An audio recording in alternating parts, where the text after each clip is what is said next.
Magandang oras mga kaboksing, mga ka-art lover. Meron tayong bigyan ng reaksyon. Ito yung pag-atras ni Floyd Mayweather sa kanilang fight ni Manny Pacquiao. At ang ginawa ngayon ni Floyd Mayweather, kasi nakikita niya na parang matalo siya eh. Kasi si Manny ay galing pa lamang sa championship na bakbakan, Asia. Ang ginagawa niya ay mga exhibition fight lamang na nasa 4 rounds, 6 rounds. Kaya natakot si Floyd Mayweather na madumihan yung kanyang 50-0 record ng boxing. Undefeated siya eh. Kaya ang ginawa niya ay exhibition fight na lang daw na nasa 6 rounds. Kaya nagalit si Manny Pacquiao dahil meron na nga silang pinirmahan na kontrata para sa isang mega fight. Di ba ngayong September yun eh. Kaya hanggang bukas na lang daw, kapag hindi sinagot ni Floyd Mayweather ito, ay kakasuhan ni Manny Pacquiao ng MP promotion si Floyd Mayweather sa pag-atras nito sa kanilang kontrata na talagang ito'y professional fight, hindi ito exhibition fight ang mangyayari. So ito ang video courtesy ng ating napagagaling na vlogger, walang iba kundi si Sports Talk PH, mga kababayan. So ito ang video. Nahaharap nga po ngayon sa isang matinding problema ang former undefeated 5-division champion na si Floyd Mayweather Jr. Ito ay dahil nagbanta na ang Team Pacquiao at Emperor Promotion CEO na si Josh Matur na binibigyan lang umano nila ng deadline na hanggang bukas si Mayweather na magpapadala ng sulat kung saan kailangan ay nakasaad na papanindigan niya ang pinirmahan niyang kontrata na lalaban kay Pacquiao ng professional fight sa September 19. Ayon sa kampo ni Pacquiao ay ngayon palang umano ay lumalabag na sa kasunduan si Mayweather magmula nang sabihin nito na exhibition fight lang daw ang laban nila ni Pacquiao. Dahil sa sinabing ito ni Mayweather ay nagkagulo-gulo na at talagang binibigyan nito ng sakit sa ulo ang Team Pacquiao.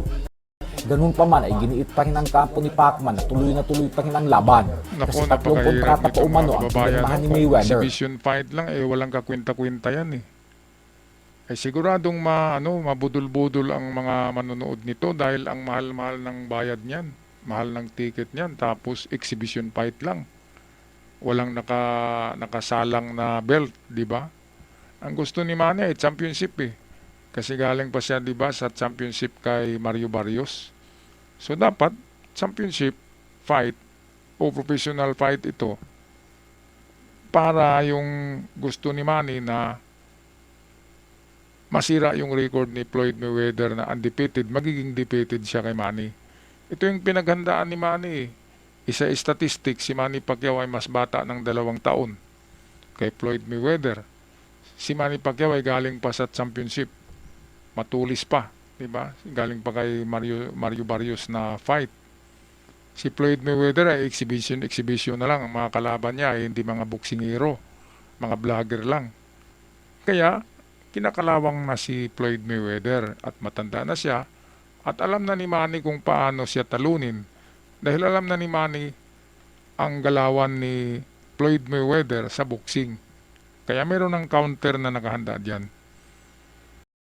At hindi na magagamit ni Floyd Mayweather yung kanyang mabilis na depensa dahil nga may edad na siya eh. Ibig sabihin, medyo humihina siya ngayon, maaabot siya ni Manny Pacquiao dahil mas mabilis pa si Manny. Yan ang tingin ko dyan, mga kaboksing. Okay, patuloy tayo sa balita courtesy ni Sports Talk PH. At ang matindi pa dyan ay tumanggap na rin umano ito ng advance payment.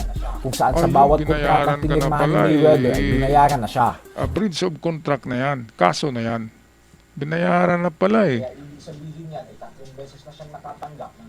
Kaya ibig sabihin yan ay tatlong beses na siyang nakatanggap ng advance payment. Kaya wala na talaga itong pwedeng idahilan para umatras pa.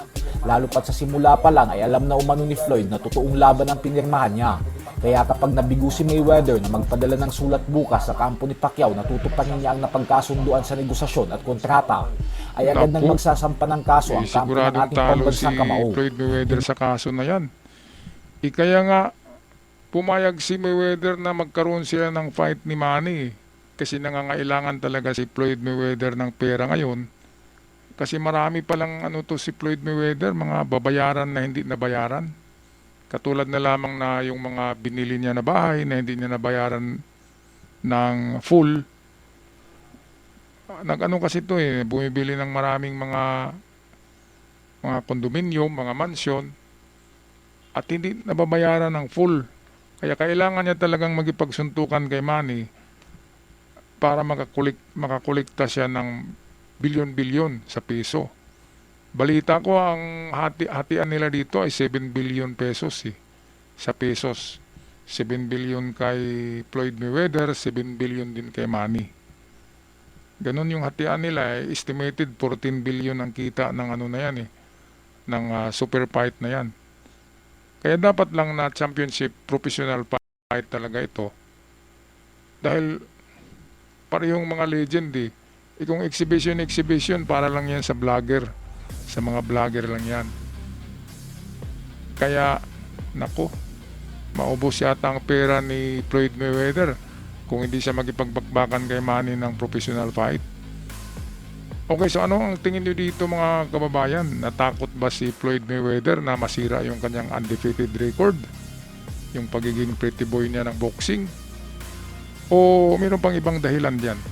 Paki-comment na lang sa ating comment section. Ako'y magpapaalam na, huwag kalimutan mag-subscribe sa mga bago pa lamang para naman lalago ang ating munting channel.